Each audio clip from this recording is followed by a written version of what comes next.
Thank you for staying with us. That's one of the issues raised from the letter written to the National Assembly by the President, asking that Mr. Ibrahim Magu be considered for the EFCC chair position. Well, his name is been sent again after it was rejected based on security report from the SSS. Well, let's continue with the conversation with Senator Sani. Senator Sani, there are allegations also that your company bidded for a contract in that line also to cut grass, and because you could not get it, there are allegations that that's the reason why your committee and yourself is particularly concerned and attacking the secretary and the issue of the SGF.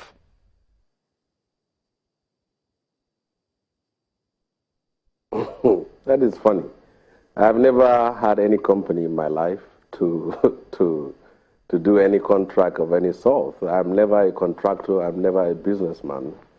I moved into politics from activism, and that is funny. But it is not unusual in a situation where you got someone in a corner, and he has to do everything he can to pull himself out.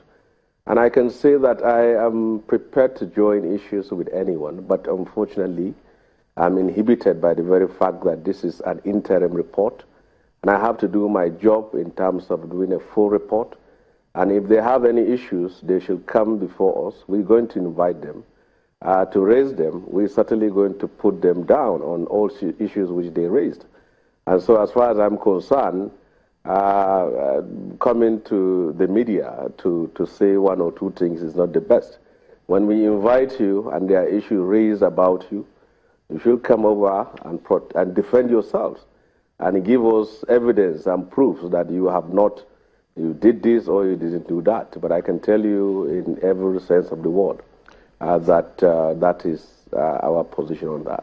Because the allegations linking you to bidding of contracts and the failure of your links getting it has raised dust. But another concern here is the fact that the SGF has said your committee was wrong over he's sitting as the director of Roller Vision. He said he had resigned from that company prior to getting the job of the SGF. And your committee said that he still was the director when he became the SGF.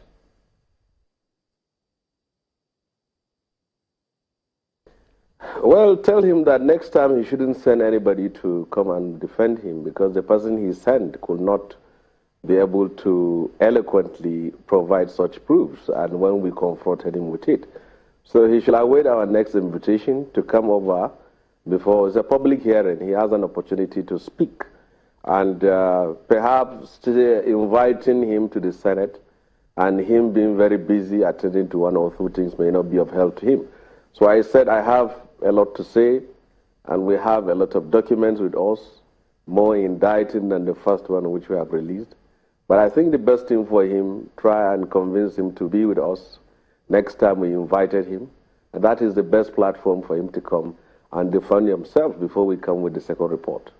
Unfortunately, the office of the SGF has still not gotten to us, back to us on Channels Television as a promise that they will get someone to react to some of these very weighty allegations of about 233 million bush clearing contract linked to this man. But as it stands now, you said that you have more discovery about these allegations coming to the table.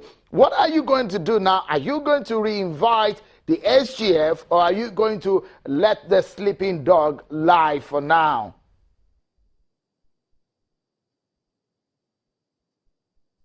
Well, if the sleeping dog has eaten bones that doesn't belong to him or her, certainly he cannot sleep, but we can't allow him to lie. What I'm saying here is that for now, the committee will have to do its full job, and then the Senate has said it clearly. They're standing by our report. And I am speaking on behalf of myself and also the members of the committee that we stand by our report.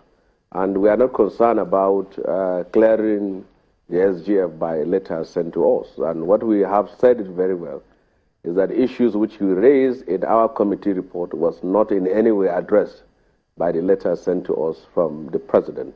And I think this clarification needs to be made, and the fact that we are not investigating the president. The president was not a member of PINE. It was a committee which is set up, and some people headed it. And in that letter which was sent to us, there are issues which were raised, and which, of course, raises doubt on whether that letter was clearly read by Mr. President. And I can say it. And how could you have written a letter to mention the name of all the members of the committee, omitting the chairman, myself, as a member, and omitting me also as a chairman? How could you have written such a letter to us, saying that it was 3 members of the committee that signed, while it was up to 7 members that signed? How could you have written a letter saying we have not invited an SGF, while we invited him and we are armed with an acknowledgement letter from the PAMSEC of his own office? Senator Sani, I must ask you this, just if I may come in here, I must ask you this. You are a member, a senior member of the ruling APC, and your party says it wants to fight corruption. Do you have fears and concern about your party's major agenda of change in this dispensation concerning anti-corruption war?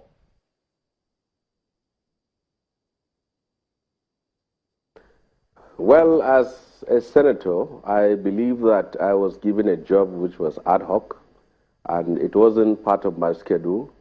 And the job I was given is to thoroughly investigate how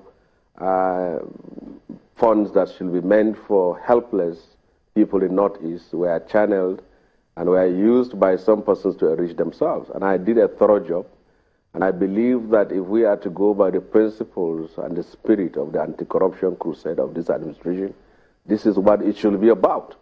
So if I am given a job and I did it, I do it as it's supposed to be done. As in the word of Mahatma Gandhi. The big question, and quickly, Senator Sani, is that has the Buhari government failed in this anti-corruption war from this point of view?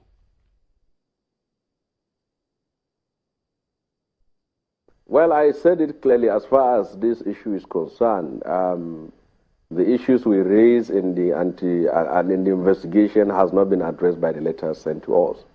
And I said it clearly. I'm repeating it. I'm not a person who mince words or who hide my views. You know, there are people who what they say from their mouth is different from what they say from. I come from a civil rights background, and I said that letter was a funeral service for anti-corruption crusade. It does not in any way reflect the spirit and the agenda of this administration. It's sort of in every way covered up a certain Senator Shehu Sani, I'm afraid we must leave it at that. We stand by our... But I thank you for your interventions. Unfortunately, the office of the Secretary to the Government of the Federation, whom we've spoken with, and they said they would like to react to some of the allegations raised and the reactions on the floor today, and some of these issues being talked about by Senator Shehu Sani. We do hope that they will come forward to defend themselves on this one. Many thanks for coming, Senator Shehu Sani, and many thanks for staying with us and watching tonight. On behalf of the team, I'm Shehu Akibale. Bye for now.